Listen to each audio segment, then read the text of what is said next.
Welcome back, Dustin. What's up, Aly? I'm excited to be back. Round two. Let's get it. Round two. We just couldn't stay away, guys.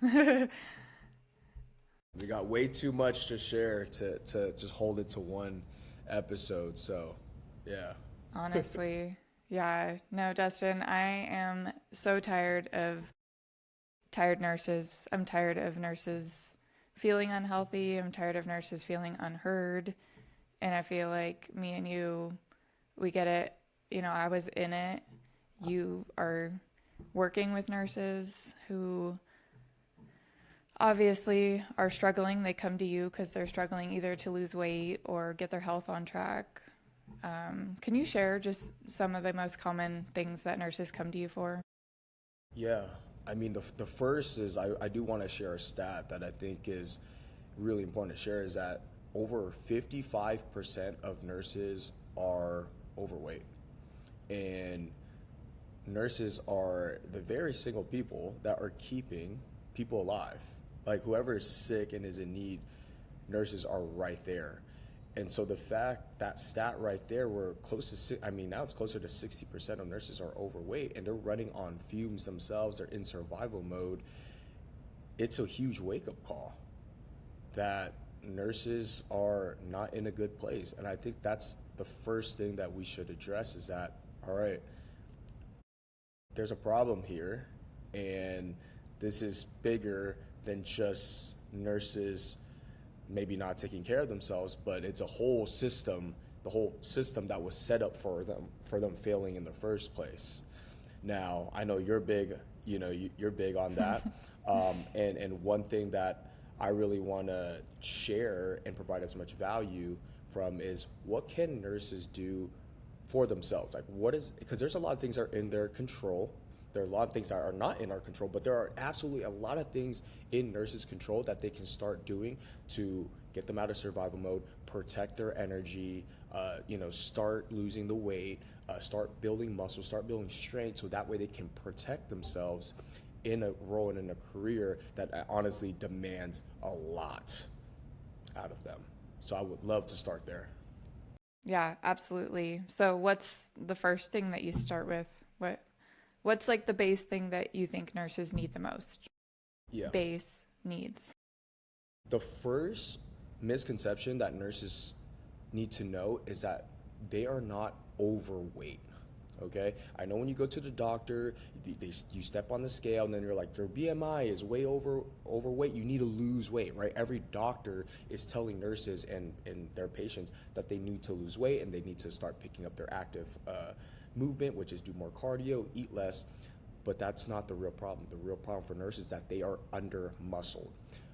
For the past now 4 years of working with nurses, when we get their DEXA scan, aka we get a test that tells them their actual body composition, aka how much muscle to how much body fat they have, they are under muscle. So now their body fat percentage is super high, and when you're under muscle, you run into a lot of diseases. And for example, your metabolic baseline is wrecked. Your hormones are out of control. So now, you can't process your food as well.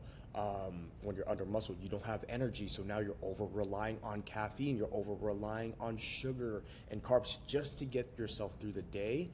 And that problem is hard to fix if you don't really understand how to start building muscle the right way. So that's the first component there. Yeah, for sure. yeah. And I can attest to that because I haven't really been sharing it on my social media a lot, but I am trying to build muscle, guys. I've been, it's hard. It's harder than people think. It's, you have to be consistent. You have to, I don't know, for me, it was trying to find my muscles. Like, how do I contract these and actually use them? Because it's hard. But I was looking at some studies that said that the people who are leaving the hospital and actually healing and actually getting better and not just coming back to the system as patients are the people with muscle. The people with muscle are able to fight disease. They're able to recover better. And it goes for the same for nurses. We'll have more energy. We'll be able to handle these 12-hour shifts. We'll be able to handle all the stress that the job puts on us, and it will seem like nothing. Or that's how it's kind of folded out for me once I started, taking care of my body and not letting the system eat me up. Totally. I love that you're on your fitness journey right now to build muscle, and we can absolutely jump in on how can nurses actually build muscle. But let's talk a little bit about why muscle is important. I always tell all of my nurses the first foundation that we do for the first 6 months I work with most nurses is let's build as much muscle as we can. Now, let's first get away from the misconception that if you build muscle, you're going to turn into the Hulk or you're going to get too buff. Like, Aly, you can probably attest that that's not the truth. It's Hey, pretty I damn look like hard the Hulk. to build. No, you look great. You look super toned right now. Like you Thank you. have you have the physique, because I've been trying to turn to the Hulk for the past 10 plus years. I'm still not there yet. So if that's a problem for you, you have great genetics. Anyways, muscle, I tell all my nurses, muscle is like your physical armor and your metabolic resilience. The more muscle someone has, the more it will protect your joints. It's going to stabilize your blood sugar. It's going to fight disease. It's going to give you that protection. It's like insurance. The more muscle you can build when you start early, the more it's going to protect you on the long run, not just from a physical standpoint, from a mental resilience standpoint. You can just take a lot more stress in life, because life, as we know, gets harder as we age. It doesn't get easier. So we got to prep our bodies and our minds now so we can protect and put ourselves in the best strategic position in the future to honestly live life with freedom without having to get injured, right? Get sick. So yeah, muscle is the first place all nurses should be looking at as their priority. So Yeah, I love the way you said that. Muscle is your health insurance. I don't have health insurance, so I gotta have muscle. Health insurance is a scam, so I love that. That's there you go. great. I love that you put that too. It really is. And the faster or like the sooner you begin to start building muscle, the more you can actually live off of it. For example, myself, I've built a lot of muscle this past 10 years.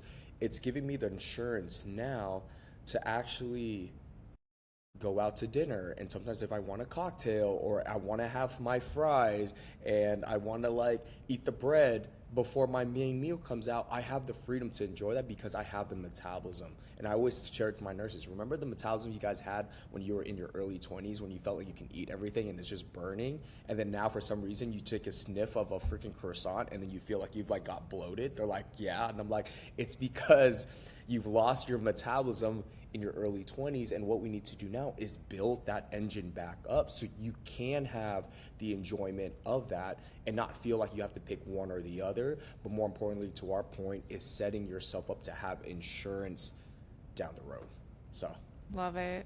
yeah. You're hyping me up, Dustin. Good. I love Good. it. I love it so much because we need it. We need it in our nursing community. We need that assurance and a reality check. I talk about it all the time. I look around at everyone around me, and not a lot of people have muscle. Not a lot of people have that insurance. They might have actual health insurance and use it a lot, and they're in the hospital a lot, but yeah, they don't have the actual health insurance on their body that is protecting them from future mishaps. So I love that. I totally, and we can jump into what we can do to build muscle. And there's two components to that. You know, the thing with the health insurance is that it's tough because I see society getting fed, right? And what's the quote? You give a man a fish and he can feed himself for a day, but if you teach a man how to fish, he can feed himself for the rest of his life. And that's why I'm so big on getting nurses to start building muscles, to start eating healthy, is because when they learn how to do that skill, then what's going to happen? They're going to help their patients. They're going to help their colleagues. They're going to help their kids and their families to start honestly learning how to take care of themselves. If we keep relying on health insurance and the medical system, we're literally just waiting there to get sick in order for them to give us this pill to just manage the symptom. I mean, where has that taken us? Nowhere. GLP-1s. GLP. See, now we're just sitting there waiting for a shot. And what's even crazier about, we can jump into the GLP-1, is that these GLP-1s are just destroying everybody's muscle mass.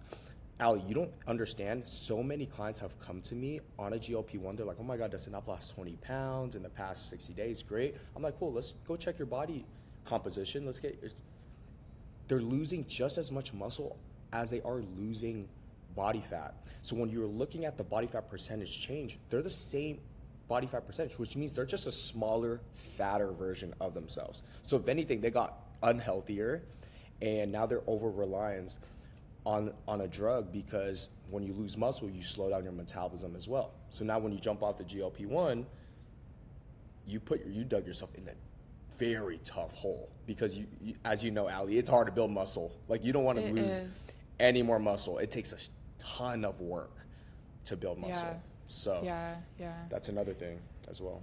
That's another thing, yeah, that I've also been coming across in my line of work is at the place that I work, we provide GLP-1s, and it's concerning to me as a nurse. You know, it's concerning what it's doing to people's bodies, and everyone's tired. Everyone that comes in is exhausted, and it makes sense. It's eating away at their muscle and slowing down their digestion. And if we could only do this a natural way, it would be so much better. But it's always just those quick grab.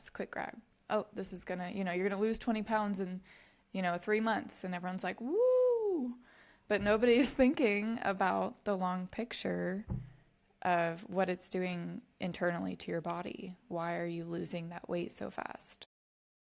Totally. And an analogy I love to share with someone when it comes to, should I use a GLP-1 for weight loss? Imagine this. You have a 15-year-old boy who wants to get fit. He wants to build muscle. And he comes to you. He's like, what's the fastest way to do it? Would you give him steroids and be like, all right, Billy, here's some steroids because you want to get to that jack physique, and this is the fastest way. Here's some steroids. Or are you going to teach Billy, okay, cool, you got to strength train 3 times a week. You got to build consistency. You got to eat your protein. It's going to take time. You're going to start to get stronger. Which one are you going to do? The second I'm one, gonna do obviously. the natural one. The natural one. So why, when it comes to us, when we want to lose weight, we're like, give me the fastest thing. Give me the injections.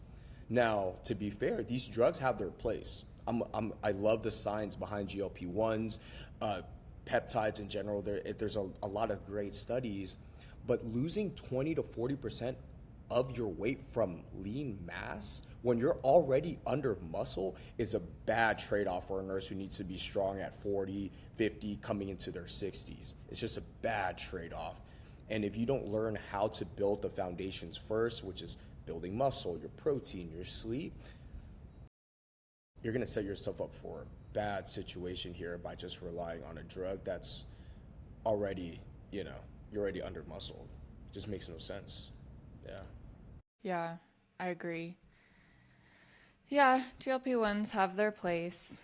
I think, I've had many people tell me bodybuilders are on GLP-1s and they have muscle. It's like, well, maybe they already had muscle. Like you were saying, it's difficult to start from a low muscle percentage, get on a GLP-1, and then lose even more muscle. So I love that. That's a new thought for me.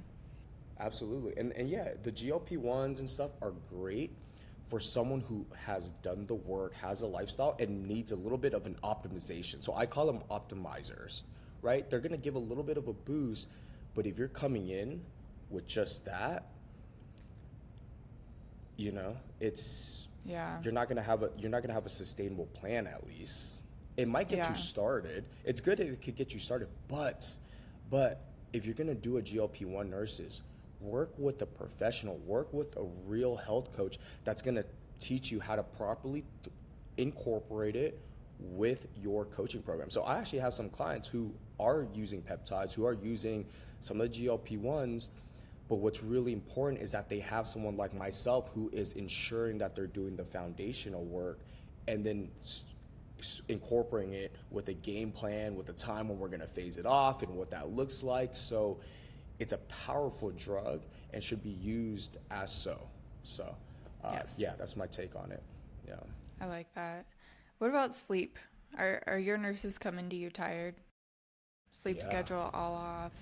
Destroyed, wrecked. I mean, let alone some of them working night shifts, taking, overtime as well. Sleep is something that, if we look at the totem pole in health as far as what is going to be the most important one that drives fat loss and muscle building and energy and health, I would put sleep at the highest, above nutrition, above training, above all everything else. That's how important sleep is.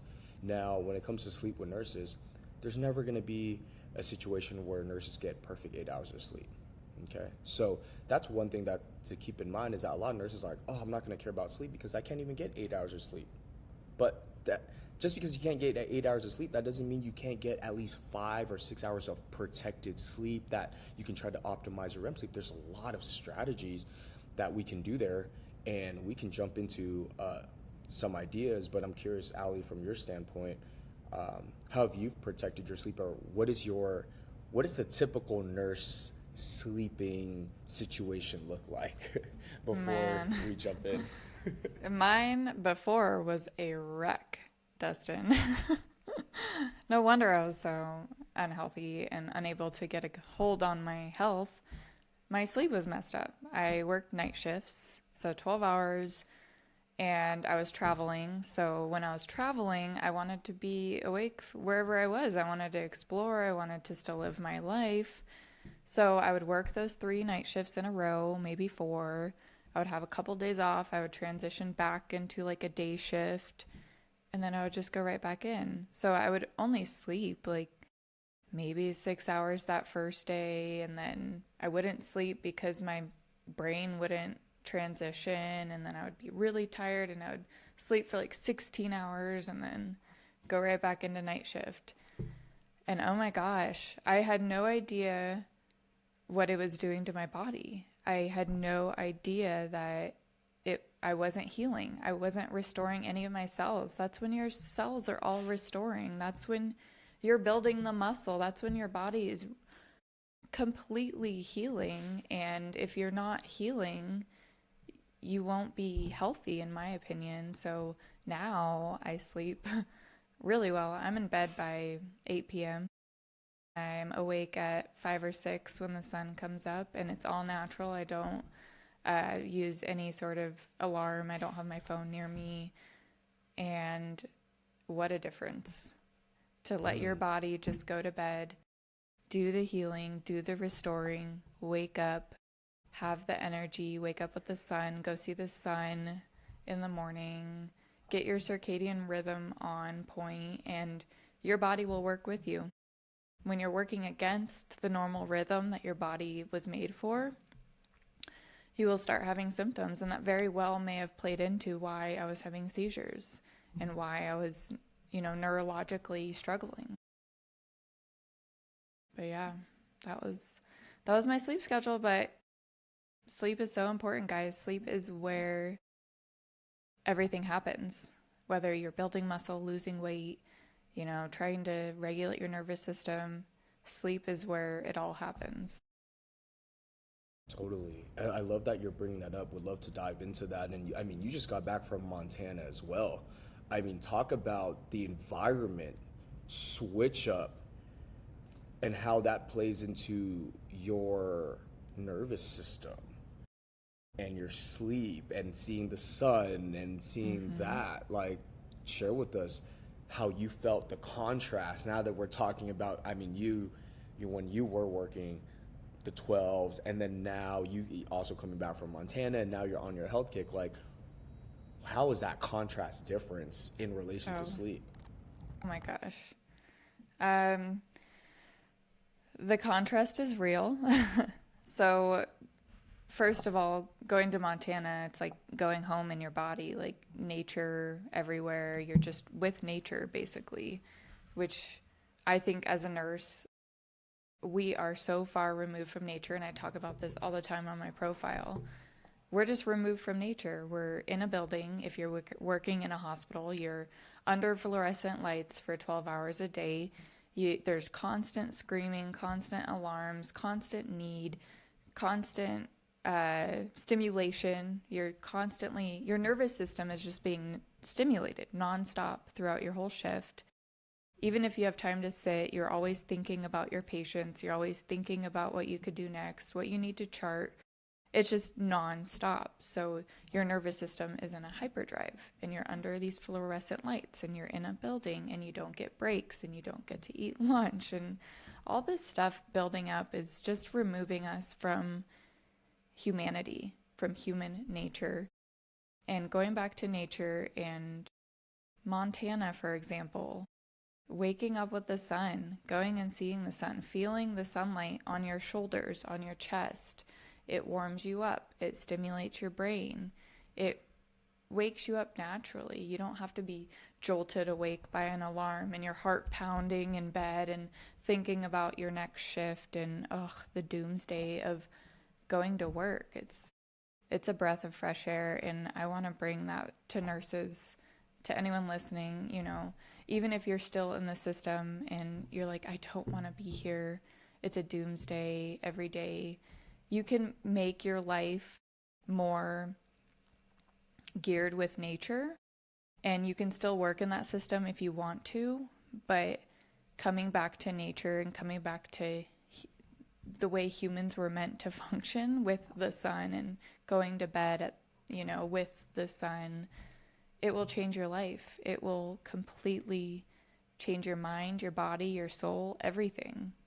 And we're removed from that, but we don't consciously know that. That's why we're having these autoimmune issues. That's why nurses are, struggling with weight. They're struggling with happiness. They're struggling with going to work and just wanting to help people, but not being able to do that. So bringing us back to nature, I think, is something that we need in order to be healthy. I absolutely agree. And that was amazing. I love how you shared that. I can feel as if I'm in Montana myself, and it makes me think about the nurses who are so disconnected. That's the word that comes up for me, Aly, is disconnected, in that nurses are in the work situation, like you said, working in buildings, blue light, fluorescent lighting, no fresh air, it's high stress, coming home already having the pre-shift anxiety for the next shift. What if we created a world, now I'm thinking, what if we created a world where Off the Floor Collective, where we have a retreat for nurses to get reconnected with themselves and with nature in the sun. And with each other. With each other. That's so key right there, is getting connected to themselves and each other. How powerful that would be. And with the sleep, back to the sleep thing, there's this clinical research, and people can search this up. There was two groups that they did. I love this. It's a famous study, and essentially what they did was that they had two groups. One group, they controlled their sleep, and then one group, they just sleep deprived them, and then they just watch them, and then they flip them, the two groups around to make sure that it's controlled. The group where they sleep deprived them, led to overeating, I think by 500 plus calories on average. And both groups can eat whatever they want, but when you deprive someone of their sleep, naturally they're going to overeat, because now it's raising their hunger hormones. Now it's lowering their satiety signals. Now the brain is struggling to resist sweet, salty, fatty foods, and now they're already fatigued because they're already high stress in the first place. So now it's like, now they're in this situation, and then what happens and then you got into break rooms, and then there's like donuts in there. They're set up for failure, because what nurses are relying on their willpower. Trust me, every nurse knows they shouldn't be eating what they shouldn't be eating, but it's so hard because you can't use willpower when your physiological body is genuinely fighting against you in these moments. And so that is why sleep is going to be the first component. Now, let's go back to tactical. I love giving some practical tips. Now, what can we do for nurses to protect their sleep? Number one is to stop overeating. That's going to be hard. It's hard to fall asleep when you've been under eating for so long.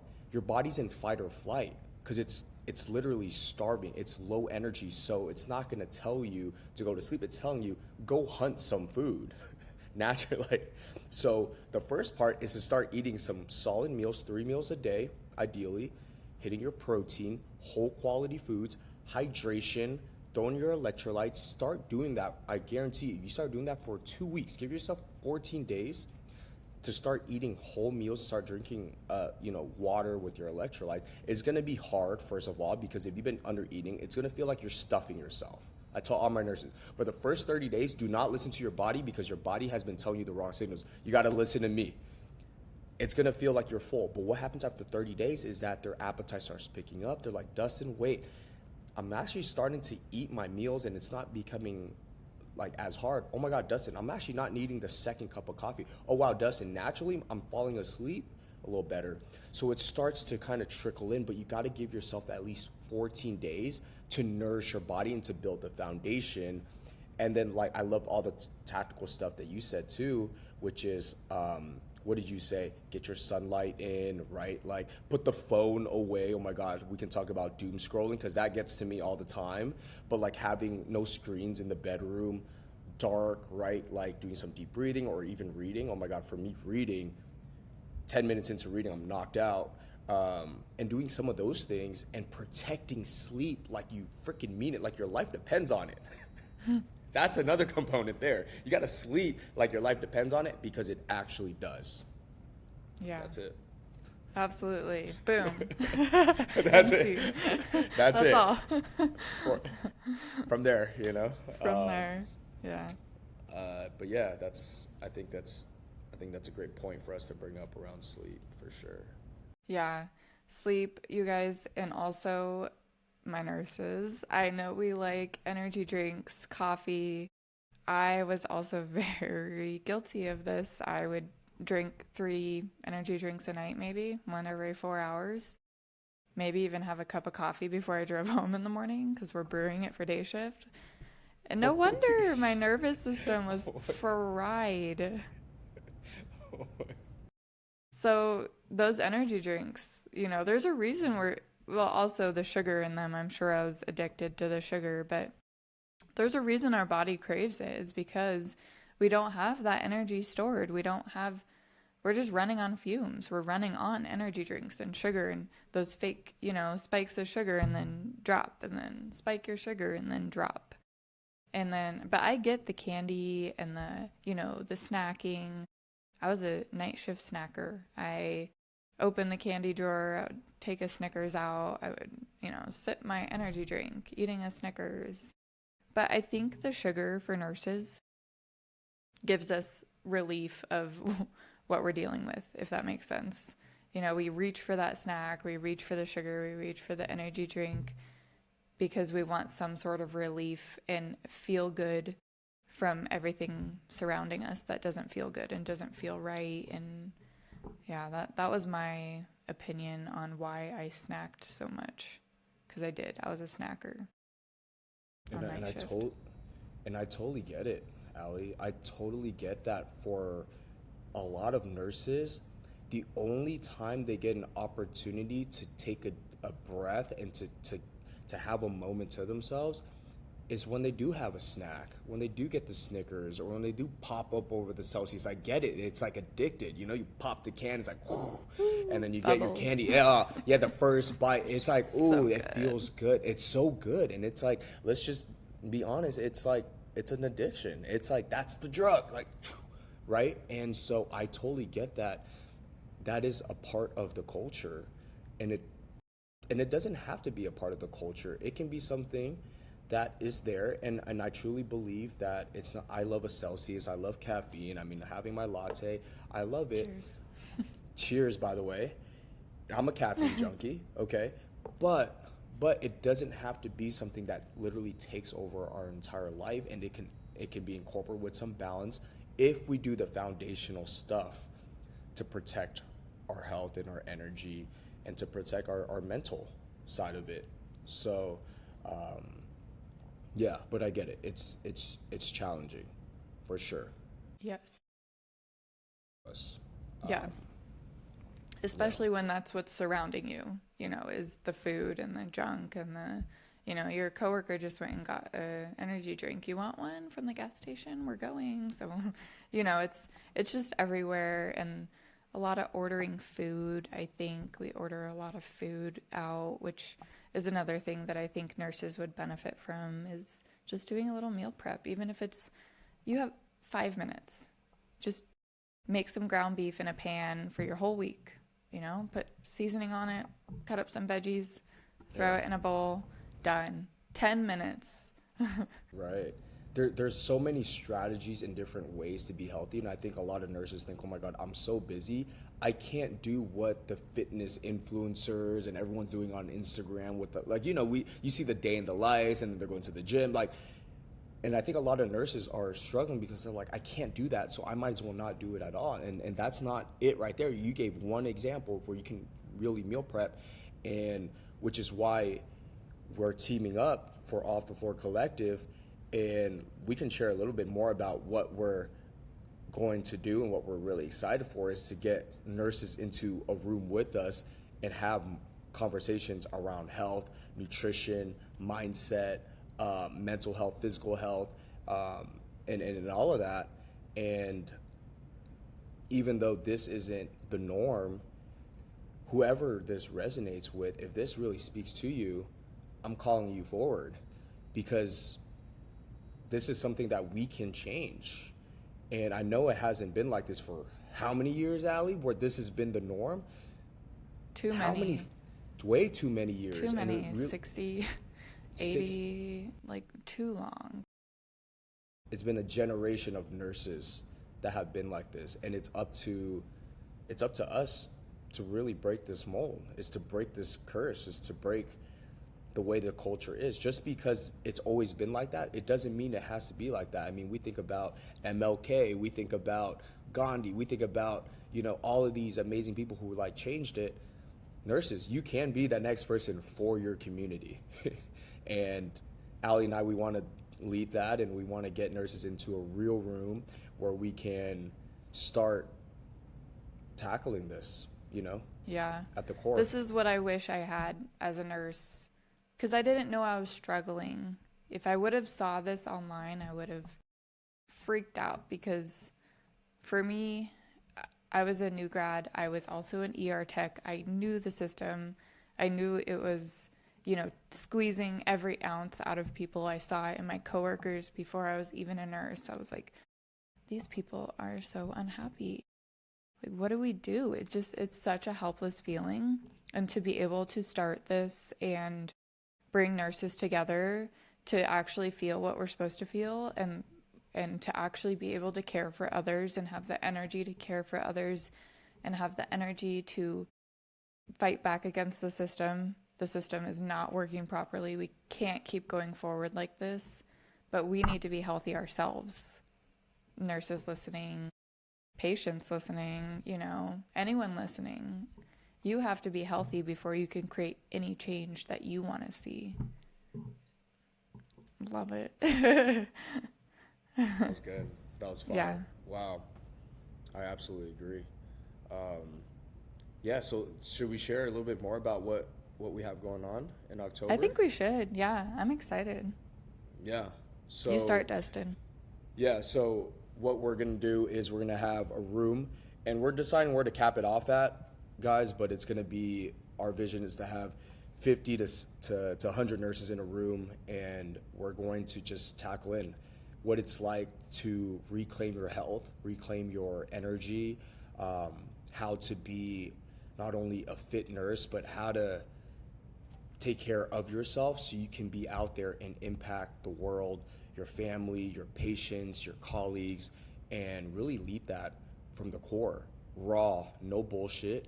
And if you feel aligned to what the work Aly has been doing, this conversation, and you genuinely know that you're a leader at heart, and you know that you can't be a leader unless you lead by example, then this is the room for you. And it's called Off the Floor Collective, and we're starting our first in-person event. It's going to be in the Bay Area in October, and first 50, it's going to be free. It's going to be super powerful. You're going to be a part of a group led by us, and we'll share with you the details on how to get more information and how to lock in your spot. Absolutely. And if you're a tired nurse, if you don't have the energy, even if you don't think that you're unhealthy, if you are dragging every day to get to work, if you have, doomsday anxiety before your shift, this is the place for you. We are going to get you healthy, whether you want to or not. We are going to be there for you. We're creating this group on purpose so that we have an army of nurses who are ready to not take the system's bullshit anymore. I don't know about you guys, but I'm over it. I'm done seeing nurses being, abused and just not taken care of and not being heard. That's a huge thing. Nurses aren't being heard because we can't speak. We're silenced. So to be able to bring together people in real life, not just on social media, but in real life, is going to be life-changing. It's going to change the industry, and we are going to do it together in person. Love whether that. you want to or not. Yes. Yeah. So to get more information on how you can book your spot, you can probably DM us off the floor, and we'll send you a link for you to sign up, book in your spot. It's gonna be fun. It's gonna be impactful, and we can't wait for you to be a part of this. So. Absolutely, yeah. Anything else you want to add, Dustin, on your end?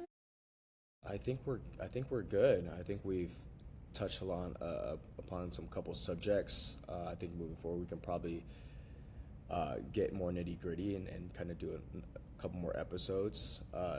Depending on what would resonate. But I think this is a great start. I agree, and I really want my nurses healthy. I want my nurses happy. I say it a lot. I really am tired of, reading those news stories online or seeing people online or these messages. Obviously, keep messaging me about anything you guys need, but it's very sad that it's gotten to this place, but we've been here for a while, and I think we're at the bottom of the trench, and now we just kind of have to stake our way up and climb out of it together. Yeah, and that's the thing too, right? It's if you want to go fast, go alone. If you want to go far, go together. And that really speaks to the challenges that nurses and healthcare professionals are going through, is that a lot of them feel like they have to do it by themselves. And I'm here to share that you don't have to take it all on yourself. And I get it. As nurses, you're the one everyone comes to. You're the one that's pouring into everybody's cup every day. So it feels weird to get some support. It feels a little bit strange and foreign to get help or get support. But I'm going to keep on saying it. It's the most strategic thing you can do as a nurse, to have a team, to have a community, to get the support, because you can't pour from an empty cup. You have to pour your cup so much that it's overflowing in abundance to then pour into the other cups. And that's what Off the Floor Collective is. We're going to have nurses. We're going to make sure your cup is overflow with so much energy, so much health, so much power, that wherever you go and the people that you get to touch and impact, they're going to feel the overflow as well. That's the type of impact that we're going to do at Off the Floor Collective. It starts right here with me and you, Aly. Absolutely. Right now. Let's get it. Right now. And go.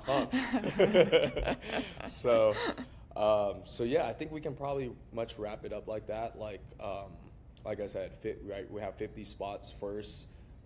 Get signed up.